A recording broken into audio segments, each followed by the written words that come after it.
I'm really excited. We have today a dear friend of mine, breathwork expert, artist, musician, firearms enthusiast, which I'm sure we'll talk about, Sage Raider. I'm going to allow you to introduce yourself more. Thank you, buddy. I'm Sage Raider. I'm a breath fanatic. That's me. I'm a breath ninja, man. I'm sold on breath as part of a larger lifestyle of wellness and commitment to myself and to my mindset and my ability to help to the degree that that opportunity presents itself to anyone around me. Give me your story. So I spent most of my life chronically ill. A lot of early childhood trauma stuff. Crazy. Like watched all my friends die when I was 5 slowly overnight. 26 of them drowned. There was a lake that burst the dam and an entire lake came over a 100-something foot waterfall down into a gully and just wiped out an entire small college community. My father was in college. I was 5, and so that kind of early childhood trauma was intensive. My parents were hippies, and they gave me a giant dose of peyote as an infant at 6 weeks old. So we're going to talk about neurology and nootropics, just as the amygdala, the part of the brain that processes emotional centers and a lot of other things, but the emotional center of the brain was beginning to develop at 6 weeks old. My hippie parents, who had epigenetically upregulated themselves repeatedly with dose after dose after dose. I say they sheep dipped themselves in LSD back then. And then had a kid and then gave me psychedelics. So my brain was experimenting with consciousness in realms as it was developing. And so at 5, I had a series of interesting events where my friends died, and then the recovery from that. Back in the day, it was just a slap and a nap.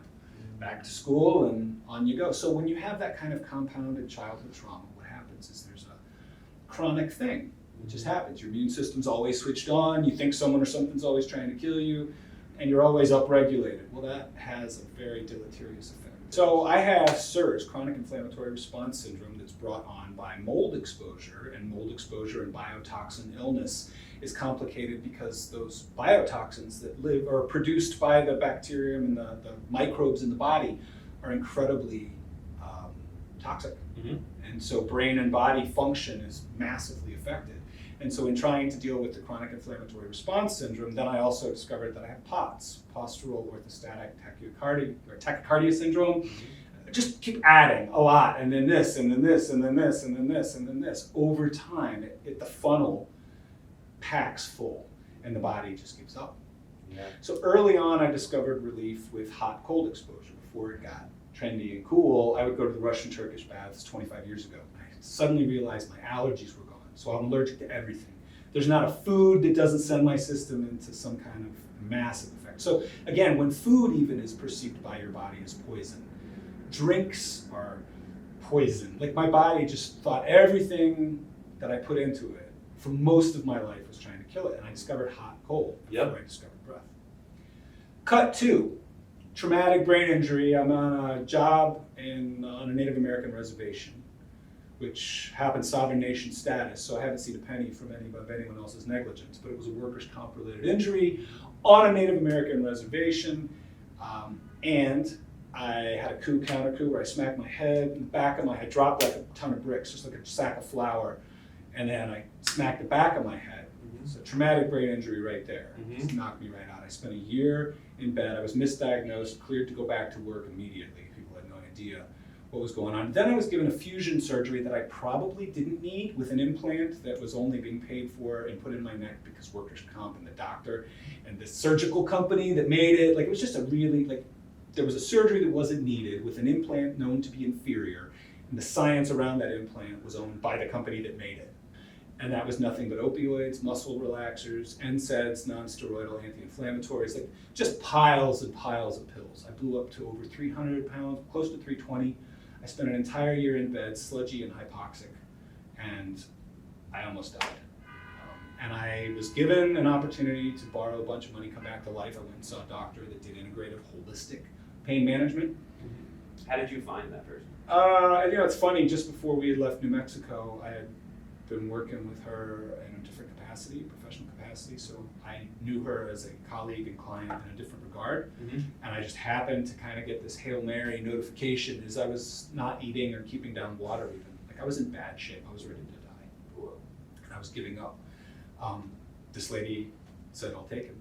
And she gave me all the IVs, all the biohacking stuff. She was 3, 4, 5 years ahead of Dave Asprey and Ben Greenfield. In any of this stuff, methylene blue, Juvent dynamic motion therapy, altitude contrast stuff with oxygen, high dose C, and glutathione. Like I was getting glutathione IVs and nebulizing glutathione 6 years ago from her. I mean, 5 years ago. So anyway, I decided to stay alive. I had to gut check. Do I want to stay alive? Do I even want to do this anymore?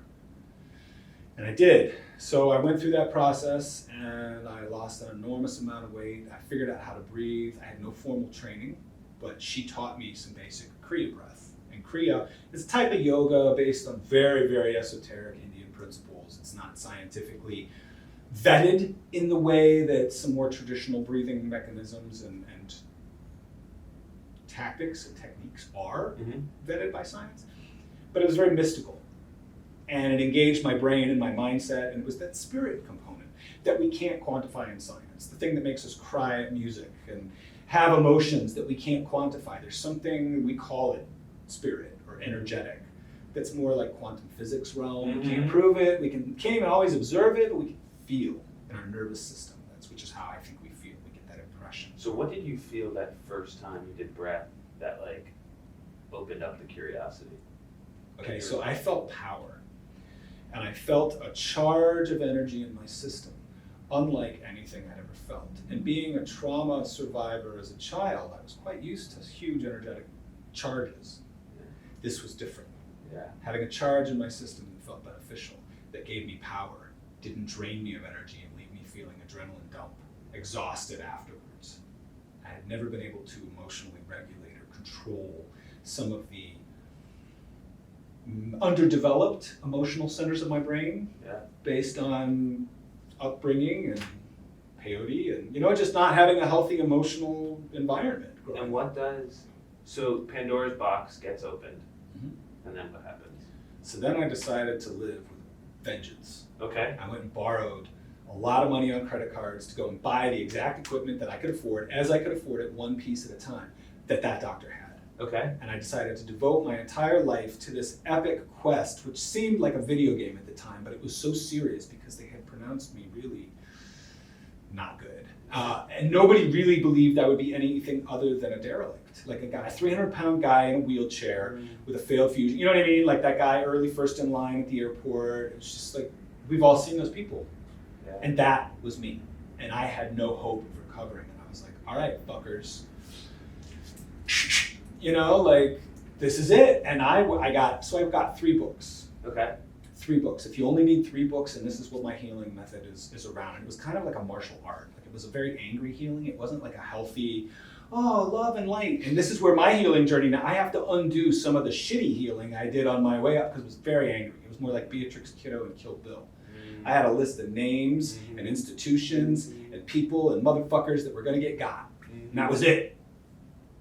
And I was coming back to make sure and every time I got well enough to go get one of those people on my list, I begrudgingly forgave them, or that would be the end of my journey. So I was like, fuck, I have to forgive them. I can't kill them. I can't possibly harbor the anger and do anything I'm doing. Like, I forgave on the back end every single person that I'd made a list to come back and angrily deal with one way or another in institutions. And using breath and oxygen was kind of like that hallmark or that North Star for a lot of this healing? It was the foundation of everything I did. So the breath work and the biohacking and the belief. So those, Bruce Lipton talks about the biology of belief. We can literally influence our physiology one way or another with our thoughts. And most of us spend all of our time using those thoughts in a negative way. And I've only realized that on the back end once I realized the power of actual intentional, conscious reframing and sealing with breath. And I've turned it into a felt sensation training. Because this whole time I had the felt sensation of fight or flight death. My healing wasn't healthy. You can heal and come back to life. And then now I got to go back and undo a lot of the anger stuff that I wove in. Because that's great. Maybe you heal and live and survive like Lone Survivor on the mountain.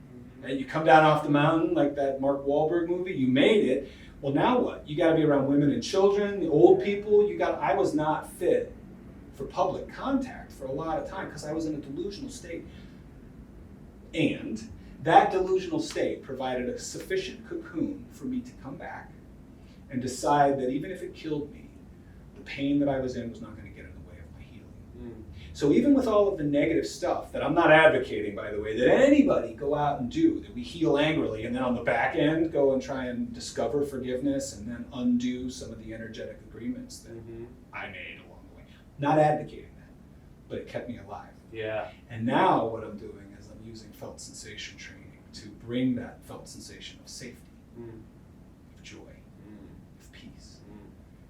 And I still have a boatload of physical issues. Technically, I'm supposed to be on opioids. I'm supposed to be on all. I could conceivably, with the conditions I'm diagnosed with, sign up for all the scripts and just lay around my house and be justified in laying in bed taking pills all day because of what's been done to me, what I've had done to me. So anyway, let me get back to the saga. I decided to stay alive. I got a bunch of biohacking stuff. I learned breath. I integrated breath, and I began to create this world for myself where I was on this mythical quest to heal and get well. And it was beautiful. And I created wild psychedelic experiments without anything but my breath, a little bit of cannabis, because that was prescribed by my doctors for pain, and it was incredibly helpful, and my brain.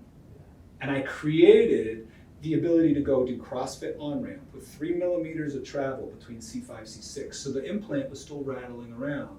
And it felt every day like everything was on fire, like the pain was through the roof. And I was doing hot yoga, no opioids, stretching, moving, breathing, doing all the yoga poses. And I was still 280, then 270, then 260, then 250, still with a failed fusion.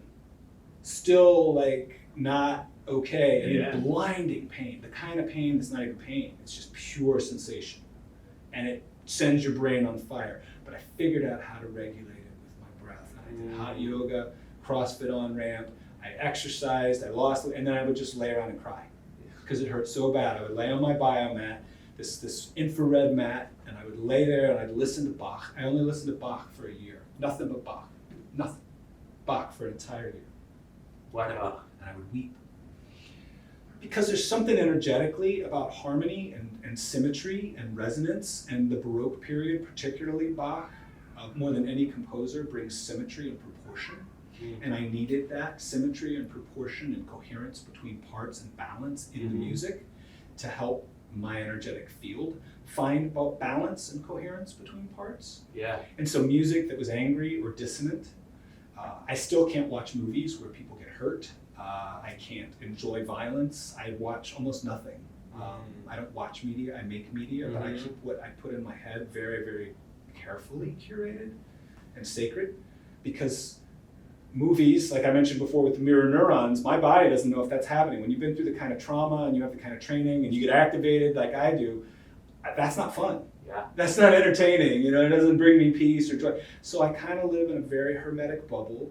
Still, I listen to a lot of classical. I was listening to Mahalia Jackson on my old vinyl, like my record player last night. Like, I have to consciously bring it down because everything is on fire. Everything is go. Everything is hurry, fast, adrenaline. And so I'm just